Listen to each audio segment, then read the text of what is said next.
pembenaran secara ilmiah benar kayak gitu, ada sisi pembenarannya, tetapi itu nggak warid.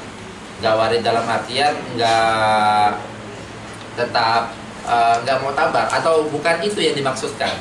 Makanya saya sempat menjelaskan kepada kalian bahwasanya di saat kita nyebut lafaz dan memang ada qarinah, kalau misalnya ada qarinah berarti kan makna lafaznya adalah makna majazi, jelas ya. Itu pembagian pemahaman itu juga ada 3 itu. Ini jelas nggak sampai sini? Pembagian pemahaman yang kita dapat itu, orang nyebut lafaz ada qarinah memang berarti nembaknya auto ke majazi gitu. Karena kalau misalnya ada qarinah masih hakiki, ya hakiki itu menjadi marjuh menjadinya gitu. Di saat ada qarinah tetapi inginnya adalah hakiki, hakiki itu jadi marjuh. Makanya nanti kan di dalam di dalam penggunaan majaz itu kan ada misalnya penambahan qaid yang dimana dia itu apakah menguatkan makna hakikinya ataukah menguatkan makna majazinya, kan ada qaid seperti itu gitu. Itu nanti akan kalian menemukan di dalam ilmu bayan, ada penambah-penambah seperti itu. Nah, dalam artian di saat kita nyebut lafaz dan kita tembakkan kepada suatu makna dan ada qarinah, berarti maknanya adalah majazi. Nah, pemahaman yang kita dapatkan itu juga bisa melewati 3 jalur. Kalau kita paham makna majazinya full, yaitu adalah mutabaqah. Kalau kita paham pada sebagian maknanya, pada sebagian itu dalam artian, oh kalau fullnya seperti ini, maka dia sebagiannya adalah ini gitu.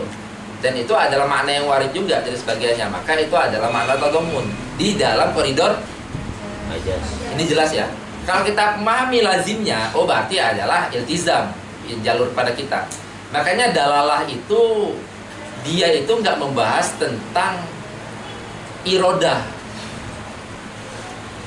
Ini maksudnya sebelum kita semua pindah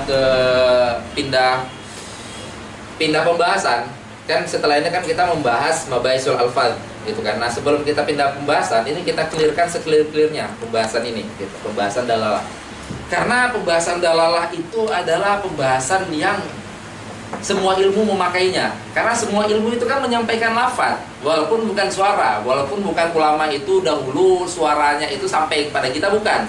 Tetapi tulisan ulama atau nukusnya ulama yang ada di dalam kitab-kitab mereka itu semua dal kepada lafaz mereka. Ini jelas ya. Nah, kalau itu semua dal kepada lafaz mereka, maka lafaz itu dal kepada makna mereka. Kalau itu dal, kalau kita mengatakan dal, berarti ada dalalah di situ. Ini jelas ya. Nah, makanya berarti kita katakan semua ilmu itu pakai dalalah. Makanya pembahasan ini kita jangan sampai lepas. Dan juga tatbiqat dalalah itu di semua ilmu pastinya. Misalnya di dalam fikih itu paling dipakai. Di saat kita mengistinbat sesuatu, misalnya ulama mengistinbat mengeluarkan hukum A terus menggunakan ayat B. Sekilas kita membaca ayat B itu nggak ada kaitannya sama sekali dengan hukum yang dikeluarkan ulama. Kalian akan menemukan itu banyak. Nah, tapi kita akan merasa nggak ada kaitannya kalau kapasitas keilmuan kita belum mumpuni gitu. Kok bisa ayat ini mengeluarkan hukum bahwasanya boleh gini? Ini jelas ya. Nah, itu nanti dikatakan, ini kenapa keluar hukum ini? Bidalalatil iltizam gitu. Apa lazimnya? Ternyata ayat ini melazimi ini salah satu yang mengeluarkan hukum ini. Kan kita nggak memahami.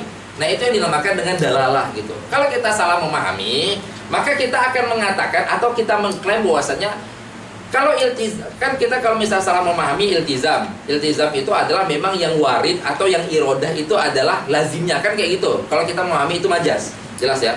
Berarti saat disebut lafadznya memang yang warid ini adalah lazimnya.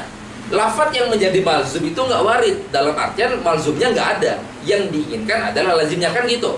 Sehingga saat kita mendapati tadbiqat iltizam di situ disebut ayat A terus mengeluarkan hukum B. Berarti kita udah mengklaim bahwasanya ayat A ini nggak warid, yang warid ini adalah lazimnya, malzumnya ini nggak ada.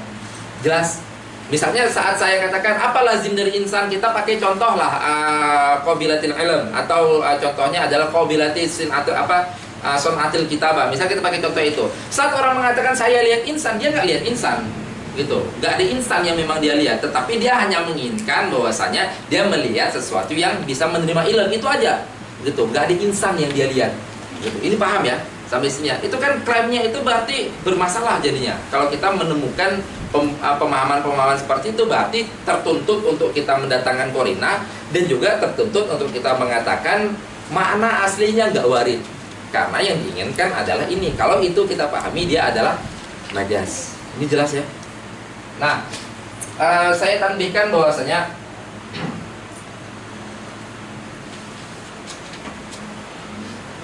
di pembahasan dalalah dulu kita muncul. Ini kita nggak muncul sih, masih pembahasan ini memang kita. Tadi saya mentanbih bahwasanya makanya di pembahasan dalalah ini, irodah itu nggak dibahas. Dan itu adalah memang sesuatu yang ditahqiq dan sesuatu yang dibenarkan, atau sesuatu yang sudah dirojihkan sama Asy-Syaikh Qaddasahullahu sirrahu. Siapa itu? Kalian pernah mendengar itu? Kalian nanti misalnya membaca kitab, ada dikatakan qala qaddasahullahu sirrahu. Saking memang benar-benar takdis banget. Takdis maksudnya benar-benar hebat banget orangnya itu, sampai ditambahin ini. Seperti misalnya kita mendapati kalau misalnya mau dikatakan qala karamallahu wajhah, itu berarti siapa? Sayyidina Ali. Dalam ulama ada juga seperti itu. Wa kada qala qaddasahullahu sirrahu. Nah, itu adalah Syekh Syarif Al-Jurjani, Syekh Sayyid Syarif Al-Jurjani, atau biasa dikatakan qala Sayyid. Sayyid itu berarti kembali ke beliau. Itu saking beliau itu majar di dalam ilmu akhlak tinggi banget.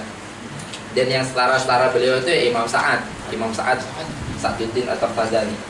Nah, itu memang dirojih atau memang itu di tahqiq sama beliau bahwasanya pembahasan dalalah ini, irodah itu nggak iktibar, nggak muktabar, sehingga yang menembak kepada makna ini adalah mujarrad di saat lafadz disebutkan dan mujarrad wada' pada lafadz itu, gitu. Terserah si mutakalim itu mengirodahkan makna itu atau enggak. Ini jelas ya sampai sini ya. Dalalah itu adalah fahmu amrin. Ini adalah makna pertama. Makna kedua itu adalah saat kauni syai' dan seterusnya. Kita di sini memahami dua ini, kita nggak ada mendapati di situ ada menyentuh irodah. Kenapa kok ada misalnya sebagian penjelasan atau sebagian kitab atau apapun itu yang menyentuh irodah di dalamnya? Karena mulakbat atau talabus atau terkontaminasi, tercampur baur pemahamannya bahwasanya dalalah ini nanti saat dia nembak itu ada romansa-romansa majasnya di situ. Mengkhawatirkan itu, maka akhirnya dikatakan irodah yang dianggap adalah irodah mutakallim, kan kayak gitu. Misalnya gini, kalau kalian mentafrik antara muqawbah terus tadammun dan iltizam. Kalau kalian mentafrik antara tiga ini, berarti kan sama dengan kita mengatakan tiga ini tergantung mutakallim. Jelas sampai sini? Kalau misal kita tafrik dengan kita artikan, oh kalau ke sebagiannya aja berarti kita memahami sebagiannya aja dan memang itu yang warid gitu. Oh kalau kita iltizamnya berarti kita memahami iltizamnya aja dan itu memang yang warid, kan kayak gitu. Nah berarti kan nanti ada pembahasan lanjutan. Kalau warid, irodahnya siapa yang dianggap? Jelas? Sehingga akhirnya ada pembahasan tentang mu'tabar di sini adalah irodahnya mutakallim, kan gitu, mutakallim. Tetapi di dalam meranah mantik itu nggak ada pembahasan itu. Kalian mau cari di kitab apapun di mantik nggak ada pembahasan itu, gitu. Itu memang membantah orang-orang yang memahami bahwasanya ini bukan memahami ya, maksudnya membantah orang-orang yang mengkotak-kotakkan tiga ini, gitu. Mengkotak-kotakkan tiga ini. Ini jelas ya? Ada yang kurang jelas ya maksud omongan saya tadi ini? Gitu, ya? Hah? Warid ya irodah, warid itu kan seorang yang menginginkan, gitu. Berarti misalnya kita katakan kalau misalnya tadammun itu adalah menembak kepada sebagian maknanya aja dan itu warid. Warid itu maksudnya dan itu yang diinginkan kayak gitu. Ini jelas ya. Dan itu yang diinginkan. Kan nanti ada pertanyaan lanjutan. Keinginan siapa? Keinginan si pendengar atau keinginan si mutakalim? Jelas ya? Karena kita memahami bahwasanya ini nembak pada sebagian makna. Dengan sebagian makna itu adalah warid. Sedangkan pembahasan di sini yang warid ini hanya ini. Dengan warid ini maka nembak juga ke ini dan nembak juga ke ini.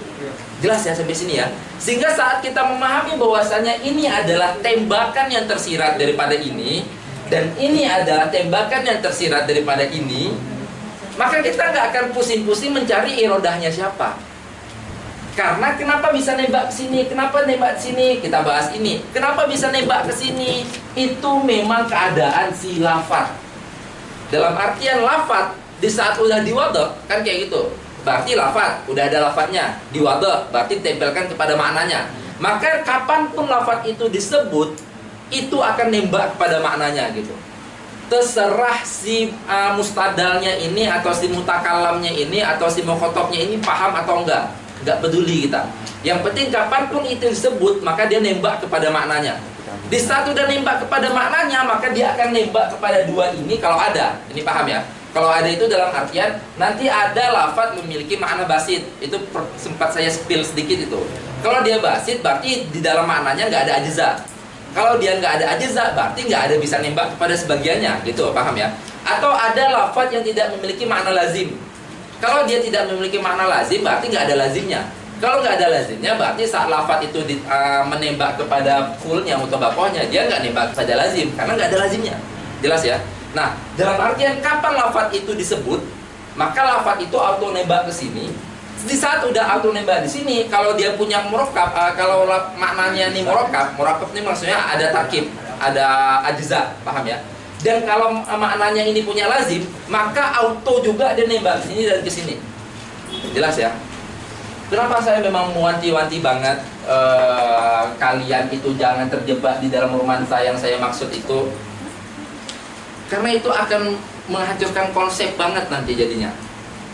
Di semua nas, di semua kitab mantik, saya bisa mengklaim ini adalah semua. Semua itu adalah klaim yang sangat berat. Kenapa? Karena di saat kalian nemu satu aja kitab dan itu nggak ada klaim itu, dalam artian klaimnya sebagian, saya mendatangkan 1000 kitab, klaim saya jadi batal, jadi gugur. Kenapa? Karena klaim saya semua. Kalian nggak perlu cari-cari semua, kalian perlu cari satu aja kan kayak gitu. Tapi saya di sini bisa mengatakan di semua kitab mantik itu dinas bahwasanya mutabakoh. Kalau dia itu murakkab, paham ya masuk kalau dia itu murakkab ya. Kalau dia itu punya makna murakkab maksudnya. Kalau dia itu punya makna murakkab, maka auto nembak kepada tadamunnya. Jelas? Mutabakoh, kalau dia itu punya makna lazimnya, maka auto nembak kepada iltizamnya. Sehingga itu nas ulama atau itu maksud nas ulama saat mereka mengatakan bahwasanya tadamun dan iltizam itu adalah pemahaman yang itu terlazimi karena adanya mutabakoh. Tetapi pemahaman mutabakoh apakah melazimi tadamun? Enggak. Pemahaman mutabakoh apakah melazimi iltizam? Enggak. Kenapa? Karena bisa jadi mutabakoh nggak ada tadamun di dalam keadaan saat maknanya basit, nggak ada ajzanya maknanya. Bisa jadi mutabakoh nggak ada iltizam di saat keadaan maknanya nggak ada lazim. Ini jelas ya. Nah, sehingga apa? Kalau misalnya kita memahami tadamun dan iltizam ini berbeda atau kita memahami dia adalah majas, maka kita memahami dia bisa berdiri sendiri tanpa mutabakoh dan itu nggak ada nas sama sekali yang mengatakan itu. Dan juga nanti berkonsekuensi mengatakan bahwasanya kita bisa mengatakan pemahaman yang tadi itu ya, pemahaman yang kita katakan ini ya, berkonsekuensi mengatakan mutabakoh walaupun memiliki makna murakkab atau maknanya bukan basit, maka dia bisa berdiri sendiri tanpa adanya tadamun. Kenapa? Karena tadamunnya nggak warid. Ini jelas ya, kalau ada pengkotak-kotakan itu.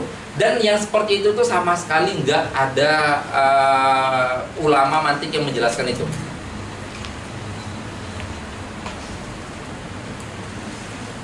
Walaupun penjelasan itu bisa kita jelaskan secara ilmiah, hanya saja keilmiahan itu nggak muktabar di dalam standarisasi mantik itu sendiri. Oke, tadi udah saya katakan bahwasanya yang muktabar di dalam dalalah itu adalah si lafadznya. Ini jelas sampai sini lafadznya. Jadi Kan lafaz yang dipakai ini lafaz yang bil wada. Berarti selama lafaz itu udah ditempelkan kepada suatu makna, atau kalau kita katakan selama lafaz itu sudah wada, kan gitu. Atau selama lafaz itu maudhu gitu. Jadi nanti kita mengatakan ada yang dinamakan wadi. Nah, wadi itu si pengwada lafaz kepada makna. Itu kembali apakah lughah itu berarti ahlu lughah maksudnya ya. Bukan berarti si lughah dengan sendirinya bisa menciptakan suatu lafaz, enggak, maksud ahlu lughah. Atau dia itu uruf berarti ahlu uruf gitu. Atau dia itu syar'i berarti ahlu syariah gitu. Bukan orang jurusan syariah. Nah, ada yang dinamakan maudhu. Maudhu itu adalah suara-suara yang udah dibentuk itu nanti itu. Berarti lafadznya. Jelas ya? Terus yang terakhir itu ada yang dinamakan maudhu lah. Nah, maudhu lah itu adalah maknanya. Makanya saat kita membaca dalalatul lafzi ala tamami ma wudi'a lahu, berarti ala tamamil makna al maudhu'i lahu gitu. Itu berarti makna. Lahunya itu udah kembali kepada makna. Oke. Pembahasan ini kan pembahasan dalalah. Dalalah yang menggunakan konsep wada di sini. Ini jelas ya. Di saat lafaz itu diucapkan, maka bimujarrad lafaz itu terucap, selama lafaz itu udah diwada, maka lafaz yang terucap tadi itu, yang maudhu tadi itu auto nembak kepada makna maudhu lahnya. Terserah mutakalim menginginkan atau enggak. Ini jelas. Ataupun terserah si mukhotob paham atau enggak. Karena dalalah itu min sifatil lafzi. Jelas. Baru nanti setelah ini kita ada membahas tentang yang dinamakan al-isti'mal. Ada yang dinamakan al-isti'mal. Nah, kalau di saat seperti ini baru kita membahas irodah di situ. Karena isti'mal itu udah kembali kepada si mustamilnya, seorang yang menggunakan. Kita bukan bahas dari sisi lafaz itu digunakan, tetapi udah kita bahas dari sisi seorang itu menggunakan. Jelas ya? Di saat seorang itu menggunakan, maka sah kita membahas irodah di situ. Karena itu apa? Karena pembahasan kita udah dari sisi penggunaan orang. Kalau udah penggunaan orang, maka sah kita membahas apa yang diinginkan oleh seorang yang menggunakan ini. Itu baru kita membahas koridor situ. Dan yang istimal yang warid di dalam mantik itu ya istimal hakiki, enggak istimal majazi. Makanya pembahasan majazi itu sama sekali nggak masuk di dalam pembahasan mantik. Makanya kemarin saat kita menjelaskan ini, dalalah yang dianggap adalah dalalah lafziyah. Lafziyah yang dianggap adalah wad'iyah. Wada' yang dimaksud apa? Wada' lughah. Wada' lughah itu adalah wada' tahqiqi, yang dimana itu adalah wada' asal, wada' yang dimana diwadi oleh ahlul lughah. Dan itu yang saat nembak kepada maknanya disebut dengan hakikat gitu. Hakikatnya hakikat ya, maksudnya hakikat yang paling hakikat. Nah, tadi tentang kita kembali tadi tentang salah di sini. Ini intinya kalau misalnya apapun, maksudnya siapapun yang memberi contoh ya. Kalau misalnya contoh kalian masih waridnya itu adalah sebagiannya, kalian mengklaim ini contoh tadamun, tetapi yang irodah memang sebagian maknanya, ketahuilah itu salah.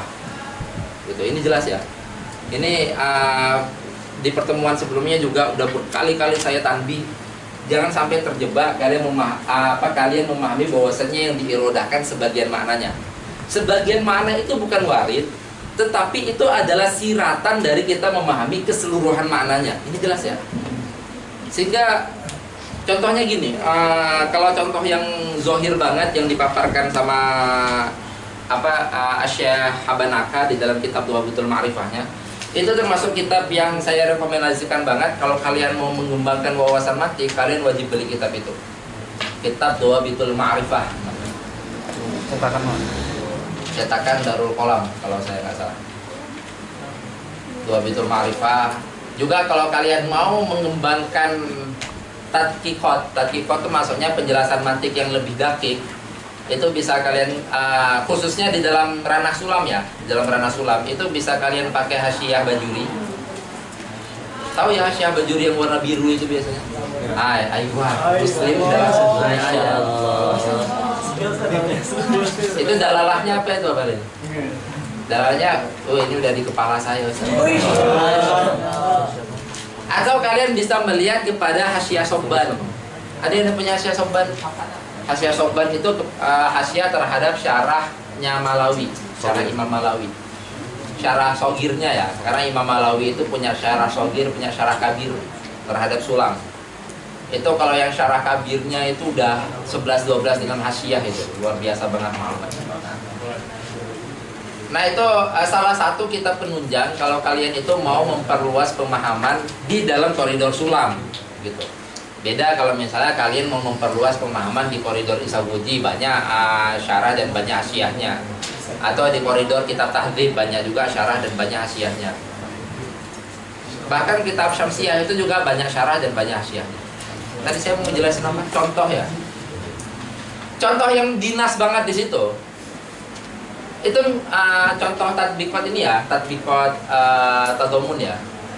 Bahkan kemarin itu di saat saya mendiskusikan itu beliau Ustadz Agung itu mengatakan ini contoh yang fatih banget. Kalian tahu fatih ya? Fatih itu maksudnya contoh yang sangat membuka. Gitu. Contoh yang sangat membuat kita futuh. Gitu. Ya bisa jadi beliau juga futuhnya pemahaman tadomun dari situ gitu. Maksudnya Ustadz Agungnya gitu. Karena beliau juga termasuk orang yang melewati fase seperti saya lewati sebelumnya, yaitu saya pertama memahami ini, tapi bedanya saya nggak menas gitu, nggak menas bahwasanya ini adalah majas, enggak. Hanya saja penjelasan saya mengisyaratkan yang diirodahkan itu adalah sebagian, sehingga kalian bisa menyimpulkan bahwasanya itu majas kan gitu. Nah beliau juga dulu saat mengajari kami di angkatan 5, beliau mengakui itu gitu. Sehingga akhirnya saat pemahaman seperti itu kok terbentur terus dengan tadbikot yang ada di kitab-kitab seperti itu. Akhirnya ditelaah lagi, oh ternyata pemahamannya salah gitu. Nah itu juga yang saya lewati, dulu juga saya memahami itu. Bahkan saya nggak segan-segan mengatakan sampai titik ini adalah kelas ke-10 saya di rumah syariah untuk mantik. Dan 7 pertamanya itu saya memahami dan saya mengajarkan dengan pemahaman yang itu gitu. Hanya saja saya nggak menas. Tetapi kemarin itu hikmahnya akhirnya saya mendapati pemahaman yang seperti itu juga kekuatan ilmiahnya kuat. Hanya saja saat kita membahas muktabar di dalam mantik, jelas itu sangat berat kita mengatakan itu karena nas-nasnya sorry. Nah, apa contoh yang dipaparkan oleh Syekh Banaka? Itu misalnya orang mengatakan gini. Ada orang mengklaim saya paham mantik. Contoh, atau kalau yang memang nas di situ mengatakan saya paham ilmu mawaris. Gitu.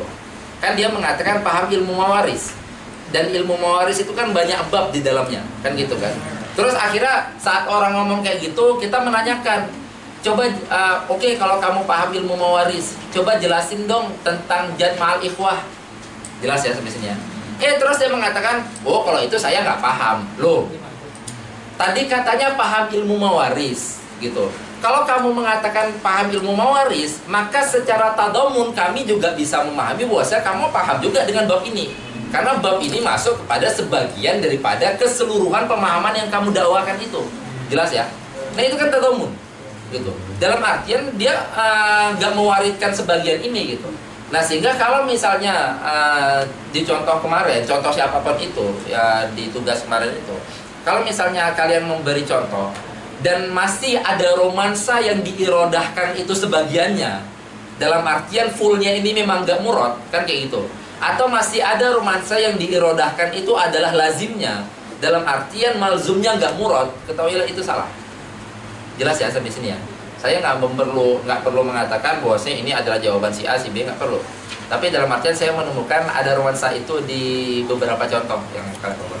Walaupun sebagian besar udah benar. Saat saya melihat, oh udah benar. Jadi sebagian besar. Ya.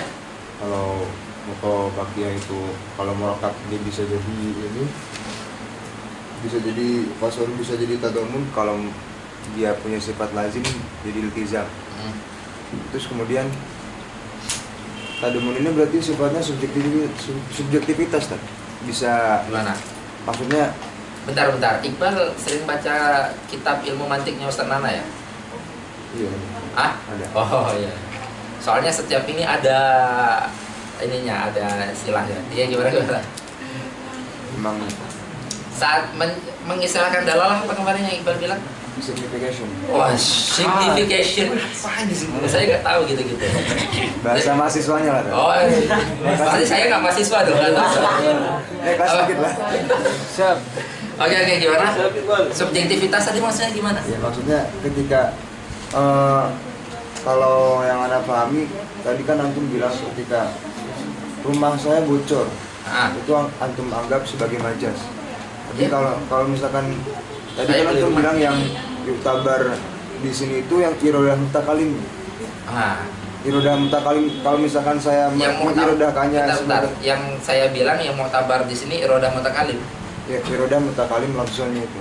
Yang Enggak, lafaznya. kan irodah nggak mu'tabar saya katakan. Yu'abirnya, pengibaratannya dari Lafadznya. lafaz dari mutakalim. Ya, Yang jadi lafadz itu memang autonemba gitu. Kecuali kalau misalnya di lafadz itu ada korinah, baru kita langsung mengatakan enggak, ini lafadz ini nggak nembak ke akhiri. Ya terus Kalau ya kebetulan kan kemarin Anda juga ngeliat dari buku ini gitu.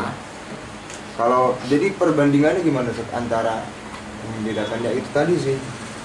Kenapa bisa jadi dua kacamata berbeda antara antum mengatakan ini majas sedangkan beliau mengatakan ini termasuk dari tademunia. ya. Perbedaannya Iya, itu itu di mana? dibenarkan, tetapi kita jangan ngomong itu di dalam mantik. Karena di dalam ilmu bayan, kita memahami majas itu tadamun. Berarti Itu nas dan itu warid. Tapi kita jangan coba-coba ngomong itu dalam mantik. Gitu. Dalam artian kalau kita mau ngomong itu dalam mantik, datangkan kitab mantiknya, ya bukan kitab itu ya maksudnya. Ya. Datangkan kitab-kitab mu'tabar mantik. Makanya kemarin itu saat saya mengadakan diskusi itu, bahkan pemilihan kitab mantik itu yang mu'tamad. Beberapa kitab yang memang kitab turos juga, tetapi itu udah ditahqiq sama beberapa ulama yang lain, kita tinggalkan. Memang kitab-kitab utama.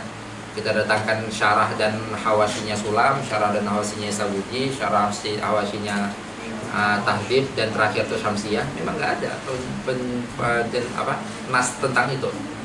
Hanya saja kalau kita mau mengatakan itu bisa dibenarkan, tetapi yang membenarkan itu bukan mantik, gitu, jelas ya. Yang membenarkan itu bukan koridor mantik. Yang membenarkan itu adalah koridor bayaniyun, gitu. Makanya sah kita mengatakan bahwasanya adalah latu tadamun itu adalah majas sah. Saya mengatakan itu sah. Hanya saja jangan ngomong sah seperti itu di dalam koridor mantik. Nah, terus gimana Bang? Kelanjutannya?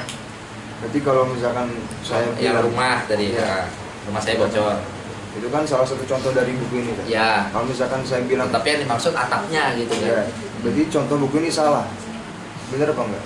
Di koridor ini saya berani mengatakan itu salah. Kan? Ah. Karena nggak ada nas yang mewariskan bahwasanya ini muktabar dari mantik gitu. Ah. Karena secara bayanin benar, tapi kalau dari mantik Ayo, secara bayanun benar itu tadomun, karena memang bayanun mengatakan majas itu dalalahnya tadomun.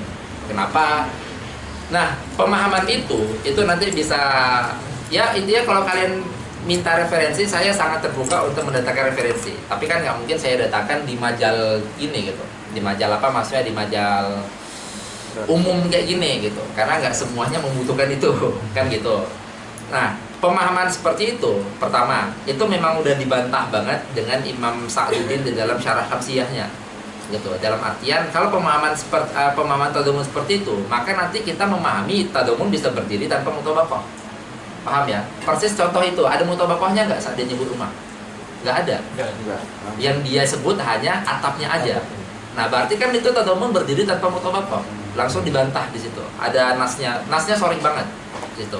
Dan juga memang benar atau memang kita sah mengatakan tadamun dan majas atau dan iltizam itu adalah majas, gitu ya. Tetapi nanti tetap ditakwil, gitu. Kalau kita mau ngomong ini di korinah mantik, kan gitu. Sedangkan kalau kita mau ngomong ini di korinah bayaniyun, nggak perlu takwil karena memang bayaniyun mengatakan itu. Maka dikatakan hadza ma warada fi hadza ma waradahu ahlul usul wa ahlul lughah. Ahlul usul itu berarti ahlul usul fikih, ahlul lughah itu berarti ahlul lughah, ahlul bayan. Gitu. Karena ini koridornya masuk di dalam ilmu bayan. Gitu. Nah, sehingga kalau kita mau ngomong itu di koridor mantik ditakwil. Nah, penjelasan pentakwilannya itu dijelaskan sama Imam Malawi di dalam syarah kabirnya. Itu ada nasnya juga, dan nasnya itu sorry, gitu. Sehingga waktu kemarin itu saya nggak kesusahan karena memang nasnya sorry semua. Gitu. Saya sampai mendatangkan setidaknya 20 kitab itu. 20 kitab mantik semua dan nasnya sharih semua gitu. Sedangkan kalau orang yang itu akhirnya dia bisa mendatangkan dari kitab usul, dari kitab bayan kayak gitu, seperti misalnya Syarah Talfisul Miftah atau seperti di dalam kitabnya Son'ani di dalam kitab usul fikihnya kayak gitu.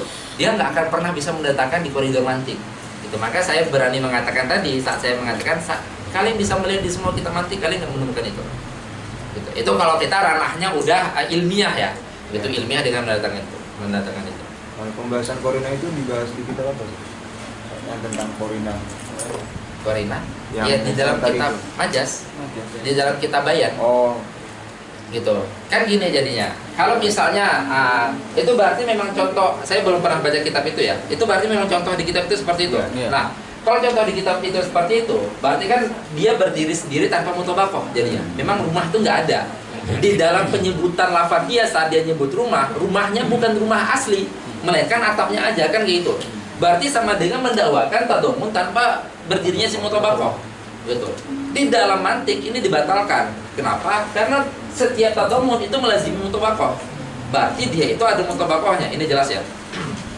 Nah ini juga pembatalan ini yang saya katakan tadi itu memang dinas banget oleh Imam Malawi di dalam syarah kabirnya, dan itu adalah syarah yang mu'tamad banget.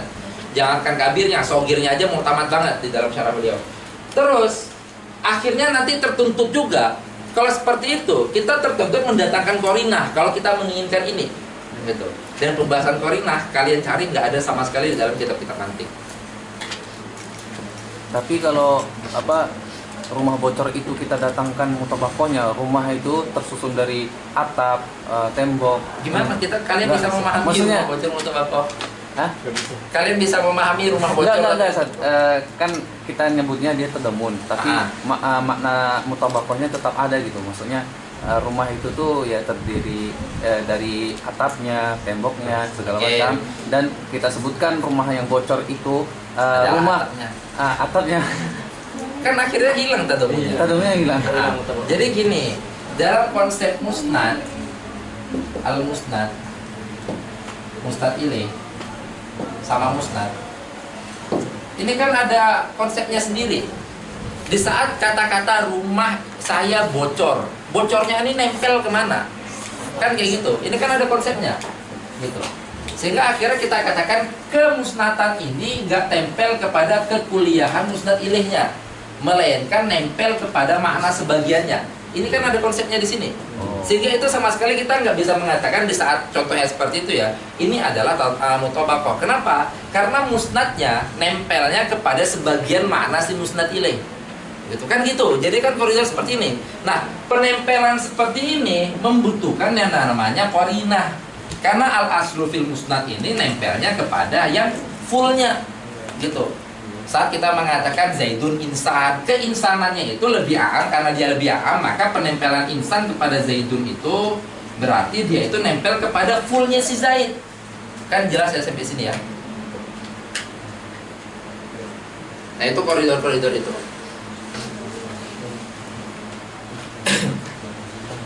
Tapi kalau di dalam ilmu mantik nggak dibahas tentang korina gitu sih. Kholis, kalian nggak akan menemukan itu. Belum ada berarti. Jangankan korinah ya, irodah aja nggak dibahas. Iya.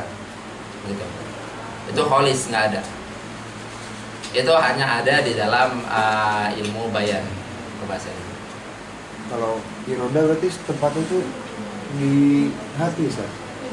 Di mutakalim, mustamil. Iya, maksudnya iroda pembicaranya itu kan kita bisa mengetahui keinginan dia tuh dari mana. Kalau misalkan tahu-tahu dia mau Nah. jadi ini tuh tauriyah atau yang lain. Ayo gitu benar. kan. Irodah itu dikembalikan kepada al-aslu.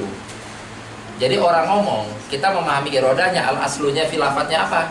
Yaitu hakikat. Ah, Gitu.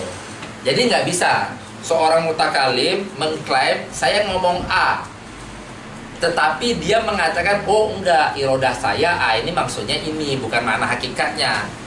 Tetapi dia nggak bisa mendatangkan korinah, nggak bisa. Itu dibantah. Gitu. Dalam artian di saat orang mengklaim dia mengirodahkan lafaz dengan menembak kepada makna yang ghair maudhu'nya, gini, ini paham ya sampai sini ya. Maka dia memiliki kewajiban yaitu mendatangkan korinah. Di samping itu dia masih memiliki, apakah selesai di situ? Enggak. Dia masih memiliki kewajiban mendatangkan alaqah gitu. Jadi misalnya makna apa yang mau kita, meja misalnya. Meja di sini dia nembak kepada makna ini. Ini adalah lafadznya, ini adalah maknanya misalnya. Apa itu meja? Ya al-jirmul ma'hud lah gitu aja ya. Sesuatu yang kalian ketahui lah gitu. Nah, meja nembak kepada makna itu. Tiba-tiba seorang mutakalim ngomong meja, lalu dia mengklaim bahwasanya oh enggak, maksud saya meja itu adalah spidol. Kayak gitu. Ini jelas ya. Maksud saya meja itu adalah spidol gitu misalnya. Di saat seperti itu ada dua kewajiban yang harus dia datangkan. Yang pertama korinah, jelas. Yang pertama korinah, berarti dia harus mendatangkan korinah. Korinah itu nggak mesti lafaz. Keadaan bisa jadi itu adalah apa namanya korinah. Dan juga setelah dia bisa mendatangkan korinah, dia wajib mendatangkan alaqah. Itu alaqah itu apa? Keterkaitan antara makna maudhu lahunya yang asli dengan makna maudhu lahunya yang majazi. Harus ada keterkaitan. Nah, alaqah yang dianggap harus alaqah yang mu'tabaroh. Jangan alaqah yang ngasal aja kita datangin. Alaqahnya apa? Oh, karena sama-sama biru. Itu nggak ada alaqah seperti itu yang dikatakan. Alaqahnya apa? Al-biruiyah gitu misalnya. Nggak ada. Yang ada itu misalnya yang mu'tabar itu misalnya alaqah juz'iyah, alaqah kulliyah, alaqah apa namanya? Haliyah, mahaliyah atau sababiyah, musababiyah, itu mu'tabar. Atau kalau kita ke depannya lagi kita bahas dalam ilmu bayan itu ada namanya alaqahnya itu adalah alaqah diddiyah. Gitu. Kalian pernah dengar alaqah diddiyah? Dia ngomong enggak, tetapi ingin maksudnya iya, kayak itu. Itu namanya alaqah diddiyah. Sehingga saya nggak nas itu ya. Itu dinas oleh Muhammad Iqbal yang mengatakan itu cewek banget katanya. Jadi kamu mau makan nggak? Enggak. Gitu. Oh ya udah kita pulang. Nggak paham banget sih. Hati-hati. Gitu. Itu dia ilmiah. Gitu. Berarti apa korinahnya? Ya kamu harus paham dong. Pemahaman kamu itu adalah korinah gitu. Saya ini siapa kamu sehingga kamu nggak paham korinah itu ilmiah banget. Jadi saat orang mengatakan iya tetapi maksudnya enggak itu adalah ilmiah. Dan alaqahnya itu diddiyah. Gitu. Nah tadi contoh yang ini orang ngomong meja tapi maksudnya adalah spidol, itu juga bisa kita datangkan secara ilmiah kayak gitu. Apa alaqahnya? Pertama harus korinah. Berarti saat di dalam ruangan itu misalnya ruangan ini kosong banget, gak dikipas, maksudnya kosong hanya dinding dan di dalam itu hanya ada spidol. Tiba-tiba saya ngomong tolong ambilin meja. Nah kan langsung kita pahami gak ada meja di sini. Itu korinah bahwasanya lafadz yang diinginkan sama dia itu bukan lafadz asli. Oke, berarti kalau misalnya nggak ada meja, apa sesuatu makna apa namanya? Sebagian makna dari meja itu adalah jism. Gitu. Oh, berarti ada nih suatu yang jism yang bisa diambil. Makanya saya katakan nggak ada lain selain dinding, karena kalau kipas masih masuk nanti jism. Nggak ada lain selain dinding. Oh, ini gitu. Berarti maksud dia ngomong meja berarti yang diinginkan jism. Apakah jism yang diinginkan? Enggak. Ternyata jism tertentu. Nah, itu yang dinamakan dengan al-majaz bibar tabatai ini. Loncatan majaz terjadi sebanyak 2 kali. Gitu. Itu kalian nanti akan menemukan di lafadz ulama saat beliau menyebutkan terjadi loncatan majaz sampai 3 kali, sampai 4 kali, banyak banget. Contoh kecilnya itu yang kemarin saya sempat sebut itu apa? Warokot. Warokot itu bukan kertas, tetapi adalah tulisan di atas kertas. Terus setelah tulisan di atas kertas, apakah itu yang dimaksud? Oh enggak juga, bukan tulisannya, melainkan adalah madlul dari tulisannya. Apa itu? Lafadz. Apakah lafadz ini maksud? Oh enggak, ternyata bukan lafadznya, melainkan adalah maknanya. Berapa kali nembak majaznya itu? Pertama menyebut warokot, yang dimaksud adalah ini sekali. Terus yang dimaksud adalah tulisan di atasnya. Oh ternyata bukan tulisannya, yaitu dalnya, madlulnya, yaitu itu berarti 2 kali tembak kepada suaranya. Oh ternyata bukan suaranya juga, yaitu maknanya nembak kepada maknanya berarti 3 kali. Itu yang dimaksud dengan loncatan majaz. Dalam artian gini, kalau orang yang udah paham ilmunya, dia gampang banget ngomong sesuatu itu. Gitu. Makanya hati-hati banget dengan retorika. Gitu. Orang itu kalau udah paham ilmunya, dia sangat berhati-hati ngomong. Dan orang yang udah paham ilmunya sangat susah untuk dibantai kalamnya. gitu. Karena retorikanya tuh hebat. Saat dia nyebut itu, dia bisa mencari pembenaran atau dia bisa mencari sisi benarnya dengan sisi ilmu gitu. Ilmu membahas seperti ini gitu. Akhirnya kita mengatakan ini bisa masuk lewat jalur ilmu. Tapi kalau kita udah ngebahas di masail tertentu, ya kita kan punya standarisasi. Masail ilmu mantik punya standarisasi sendiri.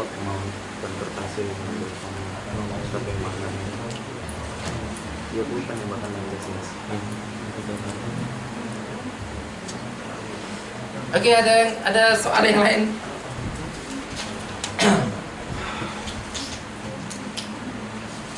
Jelas semua?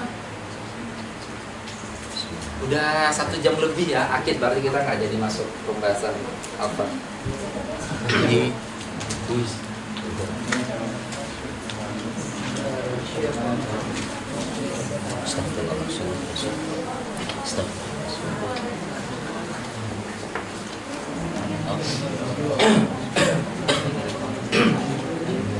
Ini tadi sedikit saya spill pembahasan ini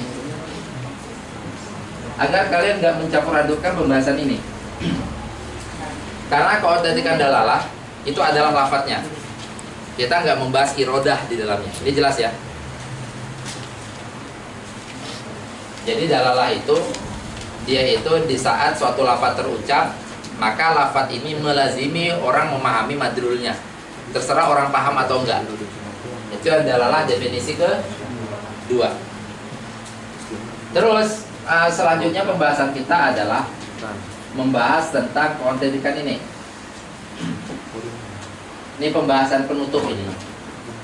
Nah, pembahasan penutup ini baru akan nyambung di kalian atau baru akan nyambung di kita setelah kalian memahami ketiga ini dengan pemahaman yang udah saya sampaikan gitu. Dengan disclaimer atau dengan tanbihat yang udah saya sampaikan juga. Baru kalian akan memahami konsekuensi pemahaman ini gitu. Oke. Di semua kitab mantik dinas bahwasanya mutabakoh kalau dia itu ini, saya jelasin dulu. Mutabakoh kalau dia itu bil makna murakkab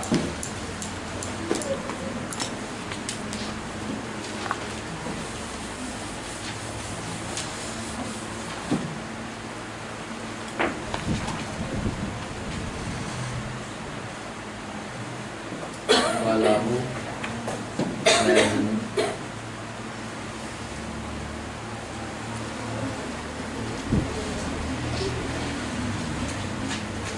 bentar, sebelumnya itu saya nulis tadomun ada alifnya ya? Enggak ya? Enggak. Sebelumnya, di pertemuan sebelumnya saya melihat apa saya yang salah? Oh ada ya? Malish. Berarti saya yang salah. Soalnya di beberapa yang kalian kumpul saya membaca tadomun ada alifnya gitu. Oh berarti salah saya. Di sini saya mengakui oh berarti kemarin itu saya nggak fokus. Yang benar adalah tadomun, ada tasdid di dalam mimnya. Bukan alif. Hah? Bukan alif. Enggak ada alif. Ya gini maksudnya tadomun seperti ini. Berarti kemarin itu saya nggak fokus itu. Itu yang makanya saya langsung zonnya oh mungkin saya yang salah waktu saya melihat kok pas baru satu saya melihat tadomun oh ini salah nih gitu.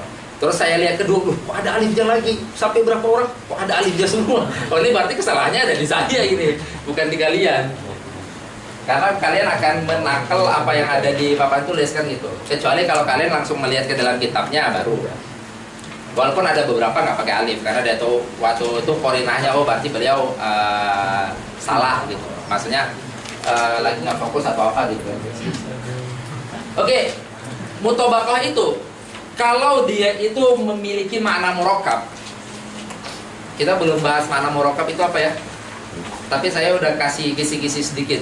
Makna murakkab itu di saat kita memahami sesuatu terlintas pemahaman di kita dia itu memiliki ajza.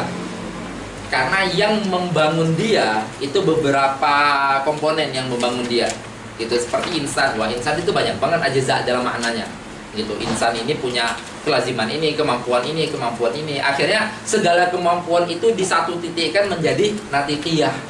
Dalam artian kemampuan-kemampuan yang lain itu adalah lazim daripada natifiyah. Saya bisa ngomong dengan kehendak saya bisa tertawa dengan kehendak saya bisa apapun itulah, misalnya saya pengen olahraga misalnya, atau saya ingin berenang, atau saya ingin apapun itu dengan kehendak saya, itu adalah titik natifiyahnya gitu.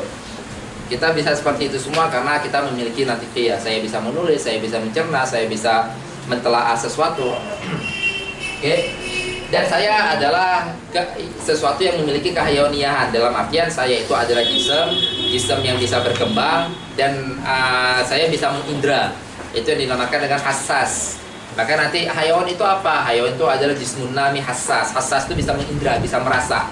Sedangkan nabat itu nggak bisa mengindra. Gitu. Nabat itu mau kita tepuk dia nggak bisa menyingkir. Gitu. Nggak bisa mutaharik bil irodah. Ya, itu yang dimaksud dengan hassas al-mutaharik bil irodah. Itu dimiliki kehayawaniahan. Dalam artian kucing kalau dia lihat kita, maksudnya kita mau tepuk dia bisa lari. Gitu. Paham ya maksudnya? Sesuatu yang lain, hayawan yang lain, kalau dia bisa melihat kita, itu maksudnya hassas, dia bisa mengindra kita. Kita mau membahayakan dia, misalnya, dia bisa menghindar. Nah, sedangkan pohon nggak bisa apa-apa, gitu. Nggak bisa dia saat ada orang datang bawa gergaji besi, wah ada yang datang nih, pindah dia, pindah ke tempat lain gitu. Udah tahu dia kan besok mau ada penebangan pohon, tiba-tiba, loh, kok nggak ada gitu. Udah pindah ke sana. Kan nggak kayak gitu, paham ya? Gitu, sembunyi dia. Nah, itu yang dinamakan. Tapi pohon itu adalah jismun nami, karena dia itu dulu pernah kecil, lalu dia itu berkembang, itu menjadi besar, gitu, masuk ke dalam jismun nami. Hanya saja dia itu nggak bisa hassas mutaharik bil irodah. Kalau pohon bisa hassas mutaharik bil irodah, hancur semua, kita nggak bisa bikin rumah, nggak bisa apa, marah-marah semua ya.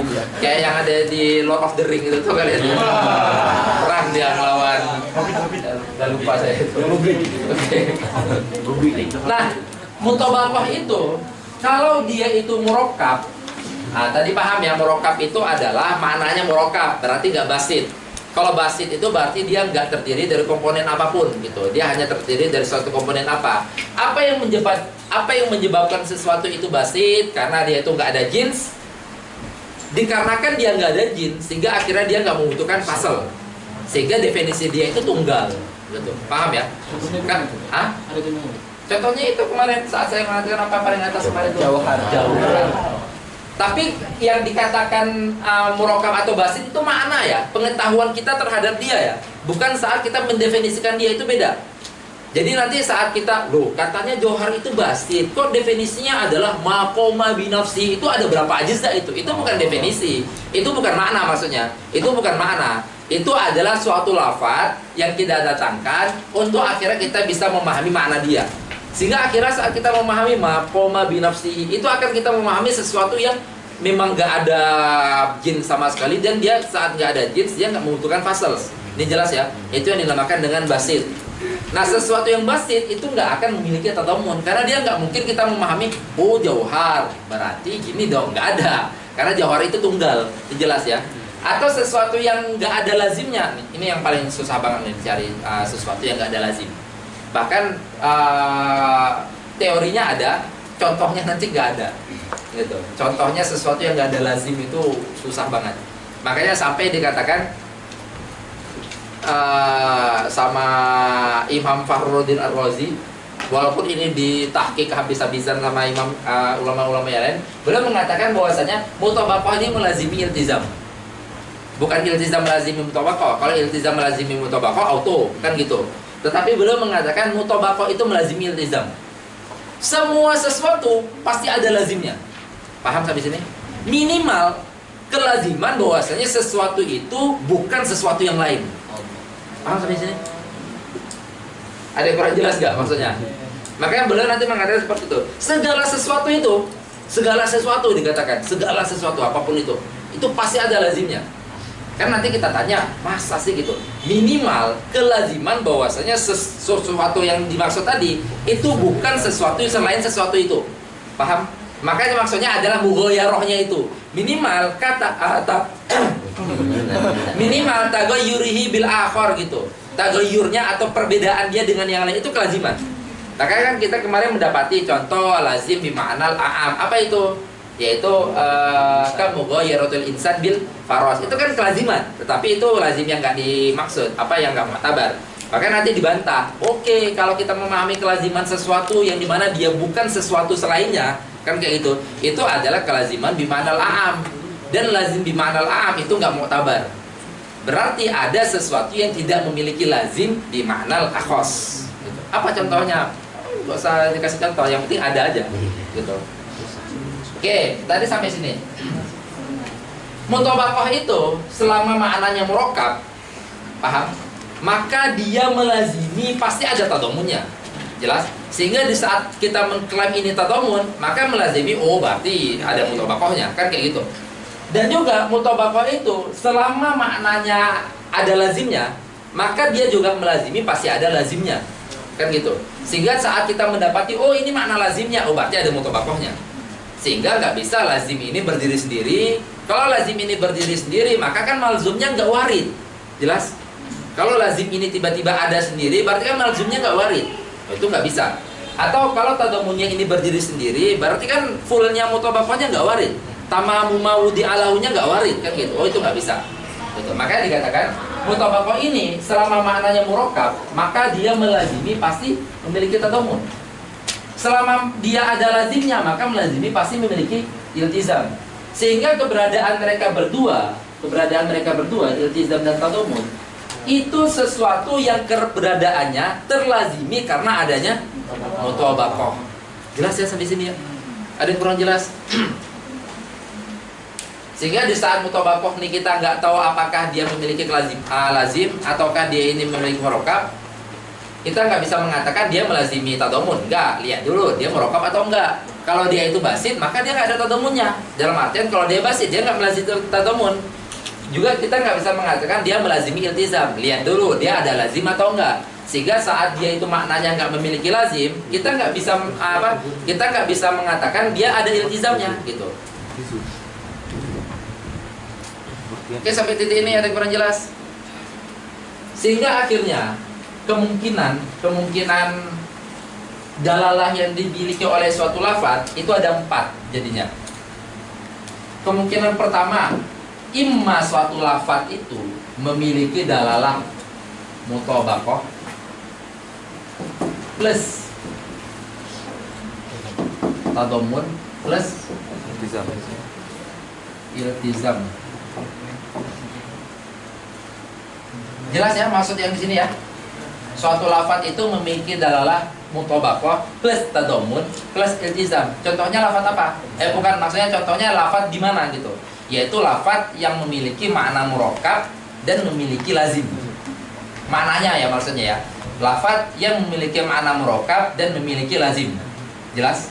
Sehingga karena dia memiliki makna murakkab, maka dia bisa nembak kepada juz'i maknahu, kan gitu. Karena dia memiliki makna lazim, dia bisa nembak kepada amrin kharij lazimin lahu. Jelas ya sampai sini? Dan juga yang kedua, ada kemungkinan lafaz itu bisa memiliki mutabaqah plus tadammun aja. Lafaz itu memiliki dalalah mutabaqah plus tadammunnya aja. Ini terjadi di mana? Terjadi di lafaz yang murakkab tetapi nggak ada makna lazimnya, gitu. Berarti hanya kemungkinannya mutabaqah plus tadammun aja. Jelas ya sampai sini? Atau yang ketiga,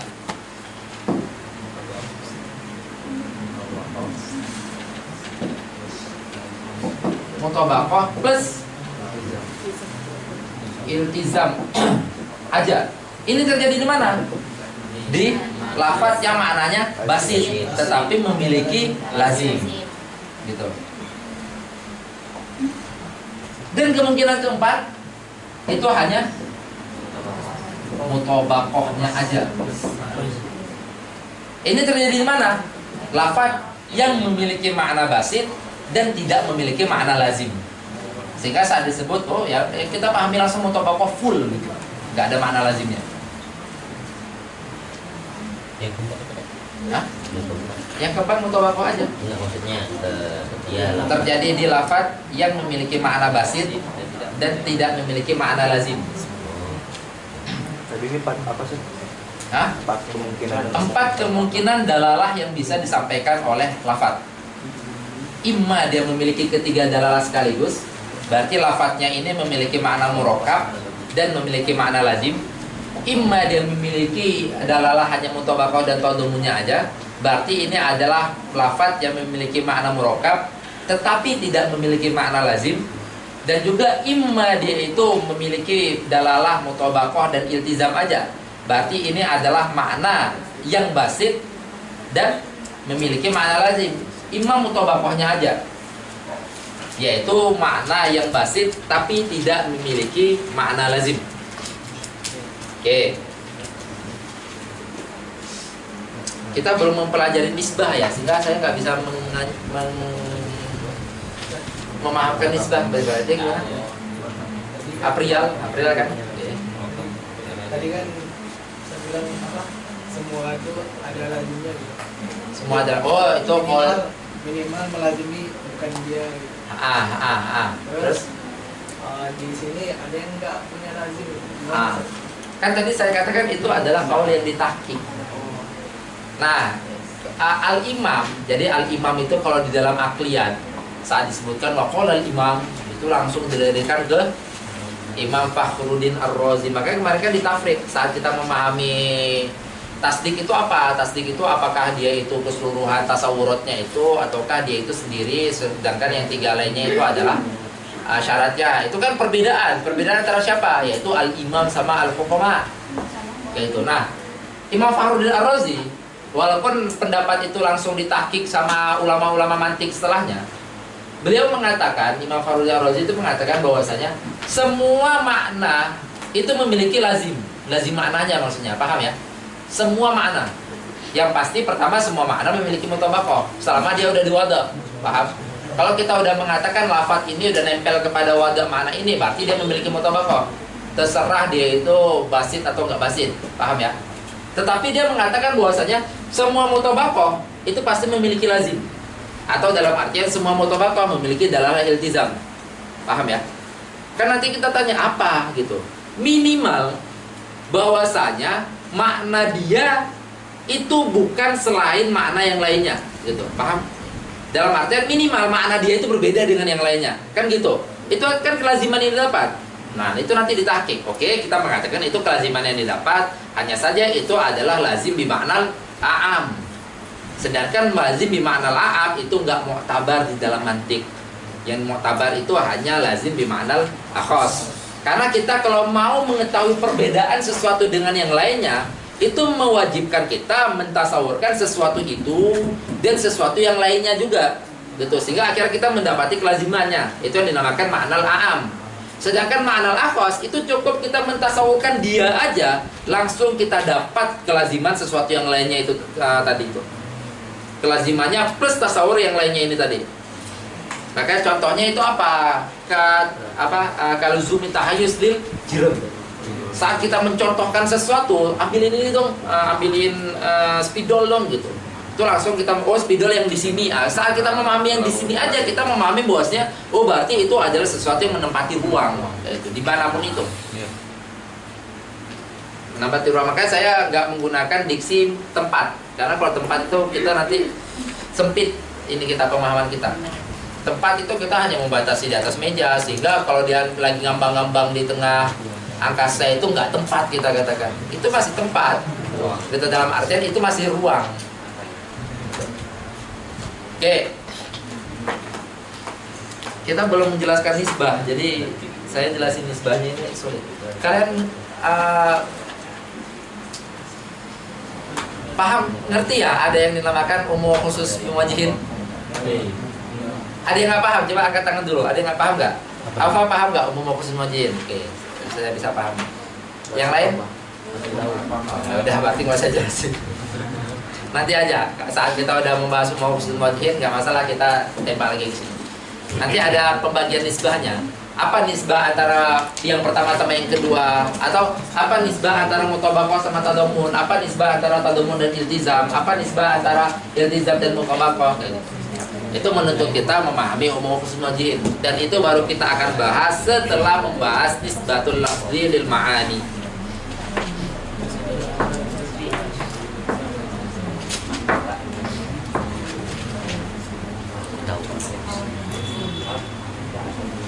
Ya.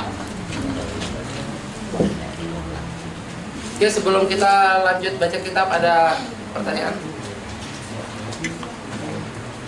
Ya, Boleh ngasih tim Muhammad guys. Ahlan. Allah. Allah Namanya Rais apa?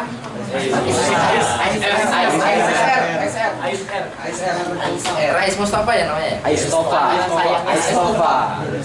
Ya, banyak kali haters kayaknya Rais. Langsung gini-gini. Gimana Rais?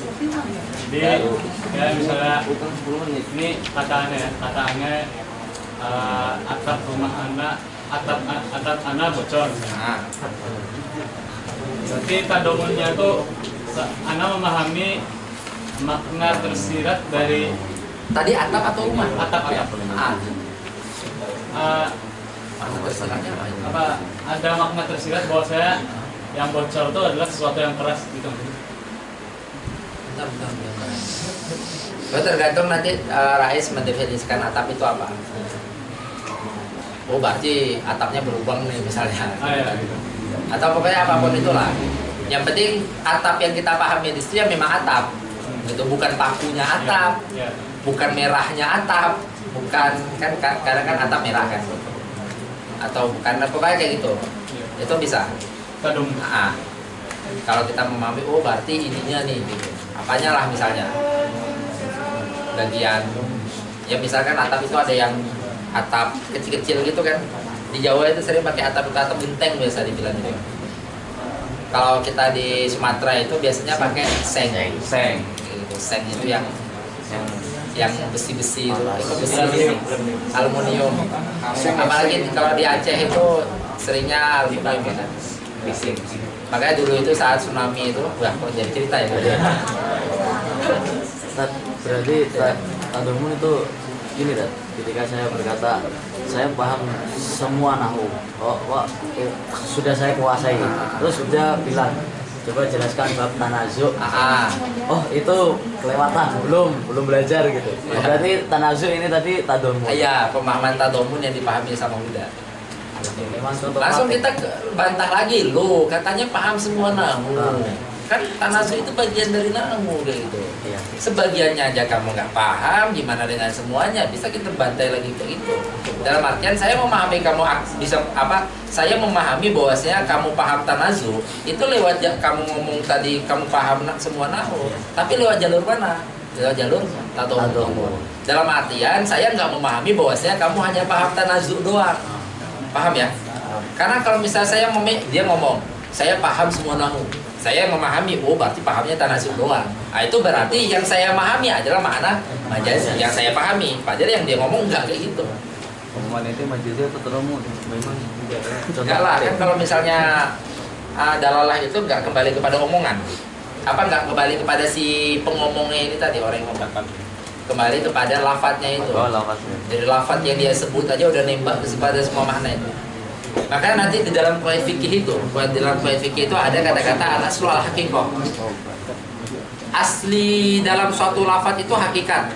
Sehingga di saat orang bernazar ataupun di saat orang ucap, maka dibawa kepada makna hakikatnya. Nggak bisa dia dibawa kepada makna majazinya. Kecuali kalau misalnya ada tabrakan antara hakikat urfi sama hakikat ini atau hakikat ini sama hakikat ini, nabrak gitu. Nah nanti ada pembahasannya. Kalau misalnya nabrak antara hakikat huruf sama hakikat yang ada di lugawi, digunain yang mana? Kalau nabrak antara huruf sama syar'i, digunain yang mana? Oke, itu ada pembahasannya. Itu dulu yang saya ngena banget itu. Misalnya ada contoh gini. Ya ini yang di qawaid fikih ya. Karena kalam itu dibawa kepada hakikatnya, maka di saat orang itu menerima beasiswa misalnya dan dikatakan ini adalah beasiswa tahfidz kan gitu. Nah, maka tahfidz di sini adalah makna hakikat. Sehingga di saat ada orang yang menerima dia itu memang hafiz tetapi hafiznya laisa bil fi'l, itu kan berarti nggak hakikat. Gitu. Nah, berarti dia ini menyalahi sesuatu aturan jadinya gitu. Ngeri banget itu, hati-hati banget jadinya. Dalam artian kalau misalnya disebut seperti itu, maka yang dimaksud di situ adalah bil fi'l. Yang dimana saat dia mengklaim diri dia hafidz 30 juz itu standby. Bukan 30 juz yang mungkin yang 5 juz. Bukan itu gitu. Kalau misalnya 30 juz yang mungkinnya 5 juz, maka tahfidz bagi dia itu nggak hakikat, melainkan majazi. Majaznya kembali pada, iya dia ngomong tahfidz karena pernah hafal. Tetapi sekarang gimana? 5 juz doang. Ya, mungkin kayak gitu misalnya. Waktu pas saya baca itu ngeri juga berarti kalau seperti itu di dalam qawaid fikih itu gitu. Dan contohnya itu memang. Dan contohnya itu seperti misalnya ada orang ngomong saya hafal Quran gitu. Berarti hakikatnya dia memang hafal 30 juz tamaman wa mutqinan gitu disebut di situ. Hafal 30 juz itu bukan sebagiannya, bukan golibnya, bukan sebagian besarnya, memang semuanya. Jadi ya gitu ya. Berarti kaidah ala sulful haqiqah ini muqaddam ala maqasidil lafzi ala niyatil lafzi. Maqasidil lafzi ala niyatil lafzi kan ada kaidah kalau nggak salah bunyinya. Oh iya, maqasidil lafzi ala niyatil lafzi. Berarti itu lebih Atau al-ibrah bil ma'ani atau bil mabani kan ada di situ. Terus berarti itu lebih diutamakan daripada yang dua tadi terakhir. ya, benar. Sehingga kalau misalnya seorang mengkosatkan makna majazinya nggak bisa, kecuali dia itu memang bertanggung jawab ya, bertanggung jawab mendatangkan korinah, bertanggung jawab mendatangkan alaqah gitu. Itu tadi maksudnya kalau misalnya al-ibroh itu apakah ma'ani atau mabani, yang dimana suatu lafaz dia itu memiliki dua makna, tetapi dua-dua maknanya ini sama-sama hakikat, itu yang dinamakan dengan mustarak. Wah, nggak masalah deh. Kalian bisa membedain antara al-majaz sama al-mustarak? Ini mungkin secara detailnya di pembahasan di besok saat kita masuk Mabaisul Alfat. Tapi ada yang bisa bedain nggak antara majaz sama mustarak? Ada yang mau paparin? Siapa? Banding Banat? Siapa? Si paparin sama yang belum kerjain itu berarti. Oh enggak. Enggak, ini semua. Siapa yang mau paparin gitu. Tapi kalau mau paparin nggak apa-apa juga. Jangan. Enggak, lafaz saya ini enggak qaid dengan Qorina Aliyah ya. Enggak. Ayo siapa yang mau paparin? Perbedaan antara kalau majaz sama musyarah kan jelas banget perbedaannya. Tapi perbedaan tatbiqatnya. Enggak ada yang mau coba? Biar jadi kisi-kisi nih, besok pembahasan kita saat masuk Mabaisul Alfat, saya pasti akan ngejelasin itu. Jadi biar jadi kisi-kisi kepada kalian. Oh ternyata majaz itu ini dan hakikat itu ini. Kalian kok majaz hakikat sih, majaz musyarak? Kalian pernah mendengar musyarak? Pernah? Muslim dan nah itu tidak bisa. Pernah mendengar majaz? Pernah dong. Dari kemarin kita bahas dia terus. Majaz itu Apa bedanya majaz sama musyarak? Beda dan kesamaannya. Di dalam syarat ta'rif di kitab sulam, siapa yang kitab sulam hafalannya udah selesai ta'rifat atau udah selesai tasawuf? Selain Rusli. Siapa yang Banar, siapa yang udah selesai tasawuf? Belum ada? Yang udah selesai tasawuran siapa yang Banar? Nah, di dalam syaratnya ta'rif itu kan dikatakan wasyarti kullin ayyura mutaridan aqisan wa dhahirul abada. Terus wala musawwir wala tajawuza. Pertama, wala tajawuza bila qarinatin biha tubrida. Enggak boleh majaz tanpa qarinah. Terus lanjutannya wala bima yudra bimahdudin wala mushtaratin minal qarinatil qala. Enggak boleh menggunakan mustarak yang tidak ada qarinahnya. Itu titik samanya udah saya kasih tahu kepada kalian. Titik sama mustarak sama majaz sama-sama membutuhkan qarinah di saat menginginkan makna yang warid. Perbedaannya apa? Sama-sama membutuhkan qarinah, tetapi beda. Ada yang bisa memaparin perbedaannya? Gimana, Fik? Ketua kelas kita bertanggung jawab ya. lafaz yang menunjukkan lebih dari satu makna. Ya. Bedanya nih. Terus bentar. Terus ini yang mustarok itu digunakan semua maknanya, kemudian yang majaz itu uji alih makna semua ini. Disederhanakan lagi. Gimana ya? Karena kalau digunakan ya sama-sama digunakan. Digunakan di semua makna, tapi yang majaz itu digunakan pada makna, kemudian diletakkan pada mana kemudian digunakan yang lainnya dalam yang lainnya. Oh, berarti saat majaz diletakkan kepada makna majazi, yang digunakan makna majazinya, Ya, makna hakikinya enggak. ya. Beda aja dengan musyarak. Kalau mustarak Kan yang digunakan juga dengan makna yang diletakkan. Yang lainnya tinggalkan nggak digunakan juga. kalau mustarak diletakkan pada semua maknanya. Berarti kita saat nyebut satu semuanya kena. Apa ya? Saya lihat ain langsung wah dia lihat gini kok. Ada matahari, ada Matahari, air kayak gitu. Enggak kan? Gimana ya? Pilih yang cocok. Satu yang Ini yang cocok. Ayo sama-sama, berarti itu masih kesamaannya. Kesamaan majaz sama musyarak itu masih sama-sama milih satu makna. tapi kan kalau mustarak punya dua tiga makna dan itu benar semua. Nah, maksud benar semua gimana? Bisa kita pakai, bisa kita pakai semua. Kayak misalnya Majaz juga bisa kita pakai. Kalau dikatakan korinah bisa kita pakai, musyarak bisa kita pakai, sama-sama membutuhkan korinah juga untuk kita gunain. Majaz juga bisa dipakai membutuhkan korinah. tapi majaz ada beberapa kayak Iya, maksudnya suatu lafaz yang nempel kepada makna hakiki dan makna majazi itu kan masuk di dalam keumuman memiliki beberapa makna. kalau mustarak dua-duanya hakiki. Aywa, asan. Mustarok, suatu lafaz memiliki lebih dari satu makna. Misal, lafaz memiliki dua makna atau lafaz memiliki tiga makna. Ketiga-tiganya ini wadahnya tahqiqi. Paham sampai sini? Sedangkan majaz, satu lafaz memiliki lebih dari satu makna, hanya saja yang lebih dari satunya ini tadi wadahnya wadah takwili. Ini jelas ya? Tetapi penggunaannya sama-sama membutuhkan korina. Karena kenapa? Misalnya gini. Misalnya mustarok. Mustarok yang sering banget dicontohkan itu adalah lafaz ain. Ain ini memiliki arti al-bi'r. Al-bi'r atau memiliki arti syams.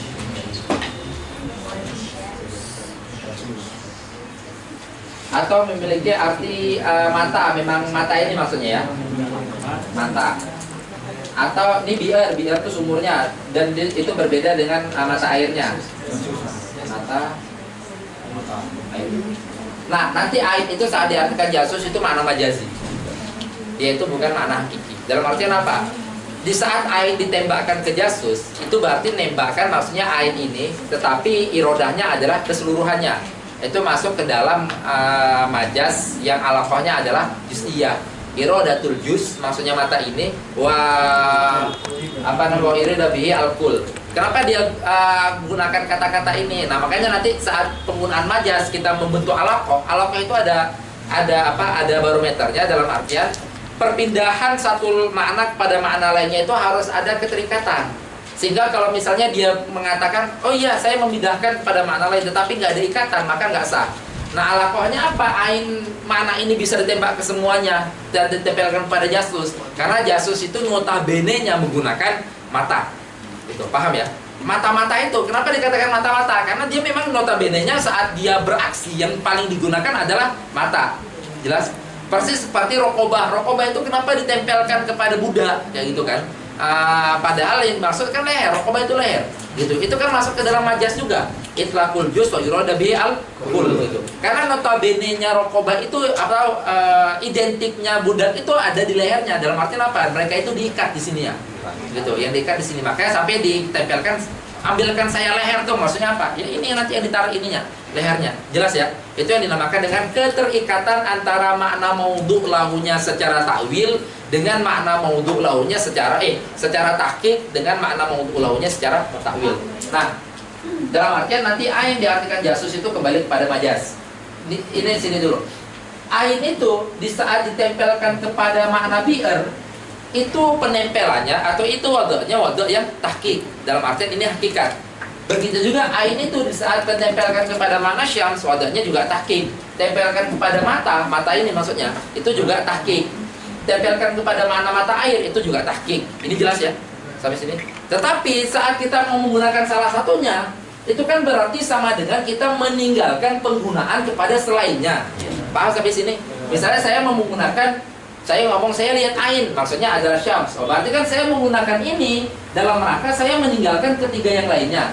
Nah, bentuk peninggalan itulah yang dituntut mendatangkan qarinah. Gitu. Paham sampai sini?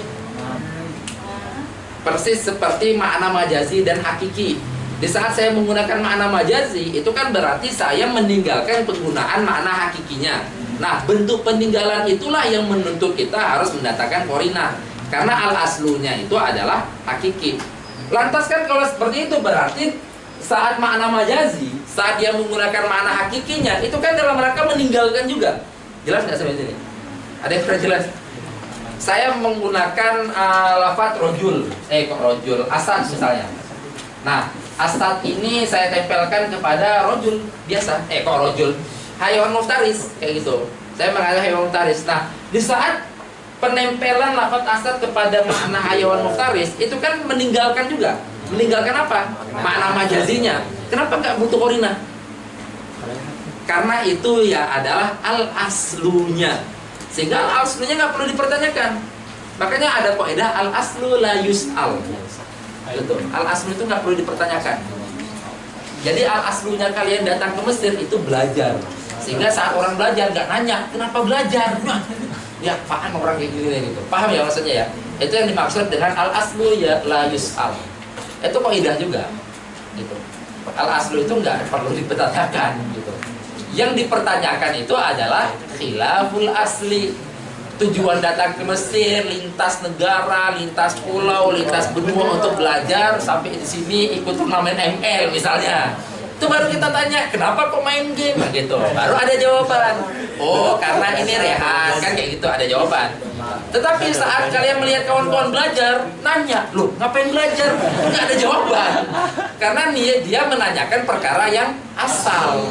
Gitu, pertanyaan yang aslu itu nggak ada jawabannya, gitu. Justru kita menanyakan kembali ke dia, loh al aslu kok ditanya, kan kayak gitu jadinya.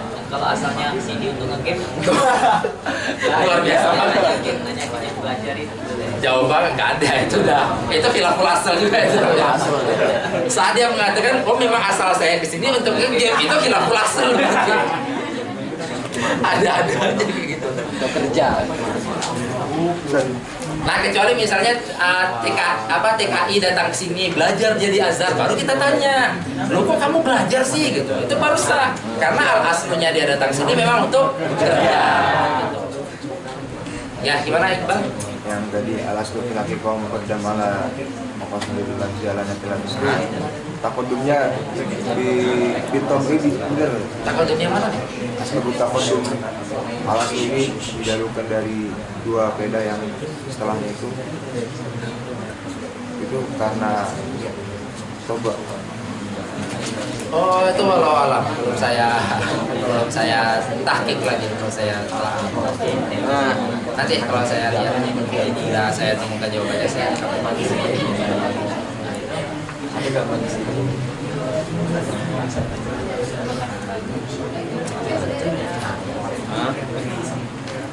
Kemarin terakhir siapa baca? Rasul. Oh iya Rasul. Berarti sekarang yang baca Banat. Siapa yang mau? Opa.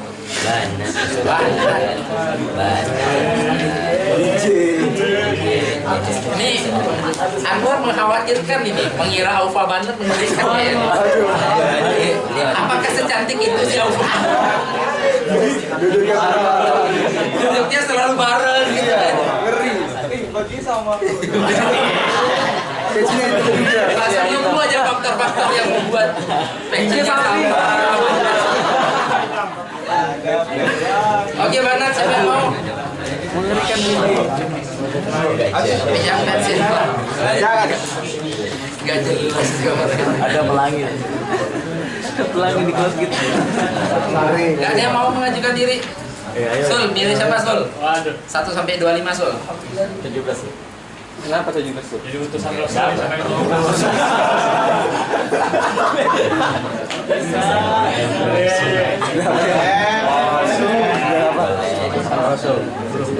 Ayo Sul.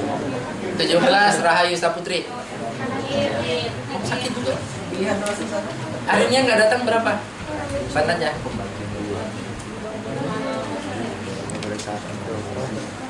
Berapa? Anak Cemara ada yang nggak datang? Anak Angkasa? Nggak ada. Oh berarti 2 ini aja ya? Nadia sama Rahayu. Itu kecapean olahraga tuh gimana? Sul, belum beruntung Sul, pilih lain Sul. 11. Bentar. Natasha Rizky. Bentar. Natasha yang mana nih? Oke, kalau musannif rahimahullah taala wa nafa'ana bihi wa bi ulumihi wa bi ulumi masyayikhi wa masyayikhina fid dharain. Amin. Amin ya Rob. Bentar lah kalau enggak itu. Kemarin terakhir kita sampai pembahasan waqau halaman 63. Enggak tahu di kitab kalian halaman berapa? 70 ya? Di sini 63. Enggak, maksudnya di kitab saya 63 gitu. 63. Oke, Natasha, yang lain didengar ya? Yang lain didengar. Inna bi'aklinil tuzim, kul tuzim. Karena di lafadznya ini di matanya itu in bi'aklinil tuzim. Itu kan syarat daripada dalalah yang iltizamiyah. Disyaratkan apa syarat dalalah iltizamiyah? Yaitu disyaratkan bi'aklin ultuzim. Kelazimannya terjadi di dalam akal. Baik di dalam akal aja ataupun di dalam akal dan kharij, atau di dalam akal dan realita. Gitu. Itu yang dinamakan bi'aklin ultuzim. Sehingga kelaziman yang kita dapati di dalam realita doang tanpa di dalam akal itu enggak dianggap di dalam mantik. Walaupun kelaziman itu adalah kelaziman yang mu'tabar di dalam ilmu selain mantik. Contohnya apa? Contohnya di dalam usul. Di dalam usul fikih, di saat kita mengeluarkan hukum dari Al-Quran, dari Sunnah, itu kita sah. Misalnya kita mau menggunakan dalalah iltizam, tetapi iltizamnya itu iltizam fil kharij faqat, itu sah. Atau iltizamnya iltizam urfan, itu sah. Atau misalnya kita menggunakan iltizam di dalam ilmu bayan. Misalnya ilmu bayan itu kan saat kita membahas kinayah, itu kan kita itlaqul lafzi wa iradati lazimi. Kita mengitlaq lafaz tapi kita menginginkan lazim lafaznya. Di saat orang mengatakan wah si fulan itu yang banyak debunya gitu, kita kan nggak ngebayangin dia berdebu mukanya, dia bawa banyak debu, kan nggak ngebayangin itu. Kita membayangi lazimnya. Apa kelaziman dari orang banyak debu? Yaitu yaitu dermawan. Kenapa bisa seperti itu? Kan ada ikatan. Gitu. Ikatannya karena dulu itu saat dapur itu belum pakai kompor gas. Kita kan sekarang nggak dapati lagi ikatan itu karena dapur dan kompor gas. Mungkin kompor gas masih ada dikit asap lah. Yang kompor listrik gimana? Kan nggak ada asapnya kholis. Gitu. Nah, dulu itu kan orang dapur masih pakai pawon kalau bahasa Jawanya itu. Pawon itu apa bahasa Indonesianya ya? Dapur zaman dulu. Ya pokoknya pakai kayu bakar gitu. Karena di bahasa Jawa itu pawon itu dapur dan alat masak itu juga pawon gitu. Sehingga tempatnya itu pawon, alat di dalamnya itu juga pawon gitu. Nah, mustarok itu mustarok, kalau itu contoh mustarok gitu. Jadi kita itlakan ke ruangannya dan pada ininya itu seperti lafaz syams. Nah makanya sebenarnya saat kita membahas dalalah itu ada saat dikatakan ala tamami maudi alahu itu harus dikoitkan di tawasutil wada, tapi itu pembahasan yang panjang banget. Kenapa dalam ta'rifnya harus ada kata-kata tawasutul wada? Karena untuk ngeluarin ini gitu, dan untuk memasukin ini. Karena kalau nggak pakai tawasutul wada, hanya pakai ala tamami wadu alahu ala juz'i maudi alahu ala amrin kharijin laziminil makna kayak itu misalnya, itu dia akan membuat sesuatu yang mustarok tetapi istiroknya itu terjadi di dalam keseluruhan dan kesebagian bercampur baur nanti di dalam takrifnya. Maka itu, tapi saya nggak memasukkan itu karena itu pembahasan yang panjang. Dan itu minimal hanya kita temukan di dalam kitab, ya walaupun di dalam syarah sulam seperti syarah Malawi dipakai itu. Syarah Malawi, syarah Qaul Musallam, ada salah satu syarah sulam namanya Qaul Musallam pakai itu. Dan syarah Syekh Qadurrah juga pakai itu gitu. Tapi itu pembahasan panjang. Tadi bahas apa sih, Bu? Kita pawon. Sebelum pawon bahas apa? Oh, syarat gitu. syarat lazim. Nah dulu itu orang itu saat masak kan harus bakar-bakar kayu dulu. Nah sehingga saat bakar kayu kan untuk mengeluarkan apinya dihembus gitu apa, sehingga akhirnya membuat wajahnya berdebu kan kayak gitu, kena debu-debu ini, debu-debu kayu itu tadi. Nah sehingga saat kita katakan fulan kathirur romad, dia tuh banyak debunya gitu. Dalam artian apa? Oh dia setiap ada tamu datang selalu dijamu. Dijamu itu maksudnya bukan ngasih jamu ya gitu. Dijamu itu maksudnya disambut gitu. Disambut, disuguhi gitu. Nah itu kan kelaziman. Oh berarti si fulan itu adalah dermawan, baik hati kayak gitu. Nah itu kan berarti itlaqul malzum, dia nyebut lafaz malzumnya dan menginginkan lazimnya. Nah itu dianggap, walaupun akal kita bisa ngebayangin aslinya enggak? Bisa-bisa aja ngebayangin aslinya, masa fulan kasih roman bisa kita ngebayangin memang dia orang berdebu nggak pernah mandi berapa tahun kan kayak gitu misalnya, akal kita masih dia itu kalau di dalam kualifikasi mantik nggak dianggap, tetapi di dalam kualifikasi ilmu bayan itu dianggap. Persis seperti nanti beberapa dalalah iltizam di dalam pengeluaran atau istinbat ahkam dari Al-Quran atau dari As-Sunnah menggunakan ada yang nama dalalatul iqtidah, ada yang nama dalalatul isyarah, seperti itu. Itu semua dalalah yang terjadi di dalam kharij saja. Dalam artian akal masih bisa membayangkan kelaziman yang lain kayak gitu. Nah, tetapi di dalam ilmu usul itu dianggap gitu. Nah, itu yang saya katakan bahwasanya setiap ilmu itu punya standarisasi sendiri. Oke, tadi waqalu in bi'aqlinil tuzim asyara bihi.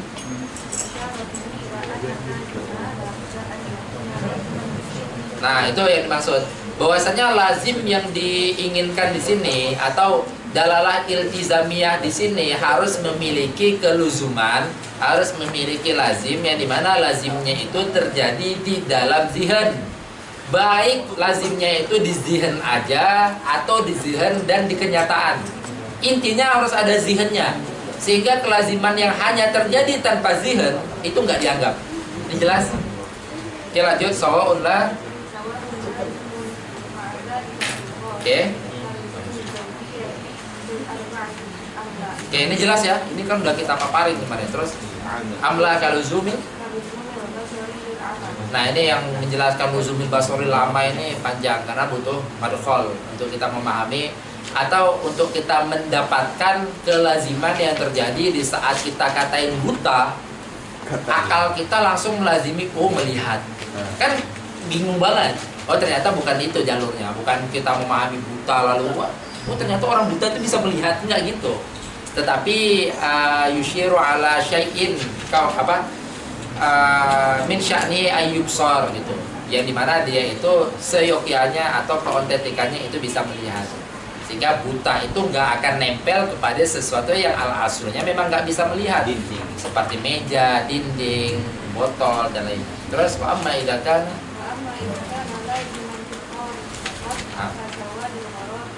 ini maksudnya kaluzumi sawadil ghurab. Jadi itu kasawadil ghurabi. Itu berarti kaluzumi sawadil ghurabi. Kan itu yang kita bahas tadi. Fala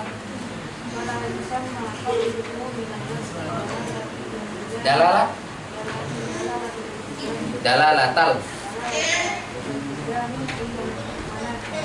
Oke. Bentar. Sehingga di saat kelazimannya itu hanya terjadi di dalam realita aja. Maksudnya wa amma idza kana itu maksudnya idza kana al-luzum laziman fil khariji faqat, idza kana al-luzumu laziman fil khariji faqat. Kalau misalnya kelazimannya itu hanya terjadi di dalam realitas saja. Contohnya seperti apa? Seperti kelaziman hitam terhadap gagak. Jadi di saat disebut gagak langsung melazimi hitam. Itu kan kelazimannya hanya dalam realita aja. Akal kita masih bisa membayangkan di saat disebut gagak bisa jadi gagaknya itu putih, gagaknya itu pink gitu. Dalam artian akal itu bisa membayangkan yang lain atau akal itu bisa memberikan kelaziman yang lain. Maka di saat seperti itu fala yusamma fahmuhu minal lafzi dalalatal tizamin indal manatiqa. Itu harus kalian poinkan. Maka di saat itu pemahaman yang didapatkan itu enggak dinamakan dalalah iltizam bagi manatik atau bagi klasifikasi atau kualifikasi yang dianggap di dalam ilmu mantik atau barometer yang dianggap di dalam ilmu mantik. Wa in samma bidzalika 'indal usuliyyin. Walaupun itu dinamakan dalalah bagi ahlu usuliyyin. Siapa ahlu usuliyyin itu? Yaitu ahlul usul. Ahlul usul itu usul fikih maksudnya, ahlul usuliyyin. Jadi usuliyin itu bukan orang jurusan usuluddin, bukan, tetapi ahlul usul. Itu kan orang jurusan usuluddin juga nyebutnya usuliyin. Itu ditambah wa in samma bidzalika 'indal usuliyin wal balaghiyin. Itu makanya tadi saya nyebutkan bahwasanya lazim yang terjadi di dalam realita aja itu di dalam mantik memang nggak dianggap karena nggak memenuhi kualifikasi mantik. Tetapi di dalam usul fikih dianggap. Karena banyak kita mengambil kelaziman atau istinbat dari ayat atau dari hadis melalui jalur iltizam. Ternyata lazimnya itu lazim di dalam mukharij faqat. Juga di dalam ilmu bayan atau ilmu balaghah dianggap. Karena banyak contoh-contoh kelaziman di dalam ilmu balaghah akal kita nggak melazimi. Jelas ya? Terus falba'u. Nah, aywa itu berarti maksudnya falba'u fi qawlihi bi'aqlin itu lidzarfiyah maksudnya. Dzarfiyah itu apa maksudnya? Bermakna fi. Karena al aslu fi ma'na fi itu dzarfiyah. Maka kan kita sering menemukan ada ba bermakna dzarfiyah. Misalnya dikatakan Jami'atul Qahirah apa? Jami'atul Azhar bil Qahirah. Itu maksudnya adalah fil Qahirah. Gitu. Itu berarti ba-nya itu bermakna dzarfiyah. Terus wal murad. Oke. Aywa, kuwah mudrikah itu adalah wadahnya. Yang dimaksud di dalam apa yang dimaksud dengan akal saya dikatakan in bi'aqlin ultuzim. Yang dimaksud di akal itu adalah az-zihan. Zihan itu adalah kemampuan ini tadi. Al-quwwah al-mudrikah. Makanya kemarin itu saat kita artikan akal itu kan ada salah satu artinya itu apa? Al-kulliyat itu idrokul kulliyat gitu atau idrokat kulliyat itu yang dimana kita bisa mengindra perkara-perkara yang kulli. Tapi di sini bukan itu yang dimaksud, melainkan kemampuan untuk mengindra itu tadi al-quwwah al-mudrikah. Ini indra di sini jangan kalian pahami indra apa namanya? Panca indra bukan. Indra di situ indra akal ya, karena akal itu bisa mengindra. Itu yang dimaksud dengan akal itu bisa berpikir, memikirkan sesuatu itu sesuatu yang memiliki akal. Kan kita nggak pernah melihat hewan itu ngebayangin saya nanti masa depannya mau cita-cita jadi apa ya, karena dia nggak punya kuah mudrikah. Dia hanya menjalani hidup ya sejalannya aja kayak gitu. Sedangkan manusia tiba-tiba seret, tiba-tiba udah mojok gitu kan, dan ngebayangin apa istilahnya tuh OVT ya, OVT kan tulisannya V. Tiba-tiba udah OVT itu di pojokan, harga rumah 400 juta, harga mobil 250 juta. Itu kemarin status siapa saya lihat. Kalian kalau lihat cowok tiba-tiba mojok, pikirannya itu. Apalagi misalnya orang-orang yang daerahnya itu mahrul misalnya itu besar gitu kan. Jadi di dalam fikih itu ada nama mahrul misal. Mahrul misal itu adalah mahar yang ditetapkan oleh daerah itu gitu. Nah kan ada beberapa daerah, misalnya Sulawesi atau Aceh yang masyhur itu. Mikirin mahar misal udah 50 juta minimal, untuk nyewa terata 100 juta. Nah itu cowok kalau udah mojok, itu pikirannya itu tuh, udah pikiran cowok. Kalau dia jomblo ya, dia nggak mungkin mikirin nanti anak mau dikasih nama apa, nggak ada itu. Anak aja belum ada.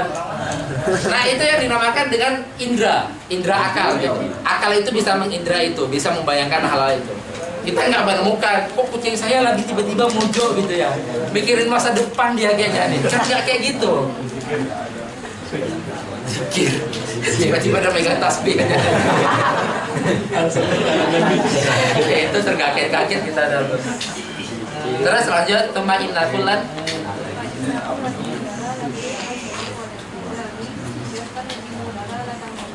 Oke, ini penjelasan dari yang pemahamannya udah sampai kepada kalian saat saya jelasin itu.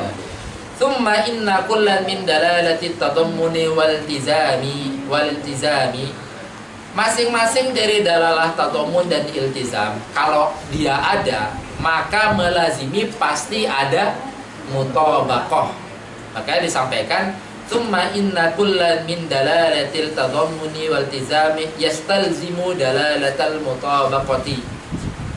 Kalau tadamun dan iltizam itu ada, maka melazimi pasti ada mutabaqahnya. Betul, nggak mungkin mutabaqahnya nggak ada. Dalam artian, nggak mungkin dia berdiri sendiri. Dia mengatakan tadamunnya ada, kok mutabaqahnya nggak ada? Nggak mungkin. Nah ini korelasi pemahaman atau konsekuensi pemahaman yang kita dapat setelah kita pahamkan yang kemarin itu. Wahiyahnya kembali kemana? Mutabaqah. Wal mutabaqatu gitu maksudnya. Lanjut. Wahiyah. Oke. Wal mutabaqatu kan gitu. Wahiyah itu kembali kepada mutabaqah. Wal mutabaqatu ay wahiyah la tastalzimuhuma. Mutabaqah enggak melazimi ada tadamun dan iltizam, kecuali kalau mutabaqahnya bisa kita pastikan dia murakkab, atau kalau mutabaqahnya bisa kita pastikan dia memiliki lazim. Di saat kita bisa memastikan itu, maka baru kita bisa memastikan mutabaqahnya memiliki tadamun dan iltizam. Terus wahiyya la tastalzimuhuma kama lazima lahu. Nah, sebagaimana kalau misalnya mutabaqahnya itu memiliki makna basin, berarti kan dia nggak melazimi adanya tadammun. Begitu juga mutabaqahnya nggak memiliki makna lazim, berarti dia nggak memiliki dalalah iltizam. Oke, terus wa dalalatut tadammuni. Oke, dalalah tadammun qad tastami'u ma'a dalalatil iltizam. Terkadang dalalah tadamun itu bertemu dengan dalalah iltizam. Ini ntar pemahaman dakiknya nanti di saat kita udah menjelaskan nisbah. Fima idza kana aja. Oke. Walahu lazimun zihniyun. Jadi kalau misalnya makna yang pasti pertama ada mutabaqahnya. Ternyata dia itu murakkab dan juga dia itu memiliki lazim zihni. Nah, di saat itu maka tadammun dan iltizam bertemu. Jelas nggak? Ada yang kurang jelas? Kan gitu ya, itu yang dimaksud wa dalalatut tadammuni qad. Qadnya itu kan berarti yang masuk ke dalam fi'il mudhari itu berarti bermakna terkadang, ditaklil atau terkadang-kadang. Wa dalalatu tadammuni qad tajtami'u ma'a dalalatil iltizam. Terkadang dalalah tadammun itu bertemu dengan dalalah iltizam. Sebagaimana kalau makna pasti mutabaqah auto. Kalau makna memiliki murakkab dan juga memiliki lazim, berarti di saat itu dalalah mutabaqah bertemu dengan dalalah tadammun juga bertemu dengan dalalah iltizam. Oke. Wa tanfaridu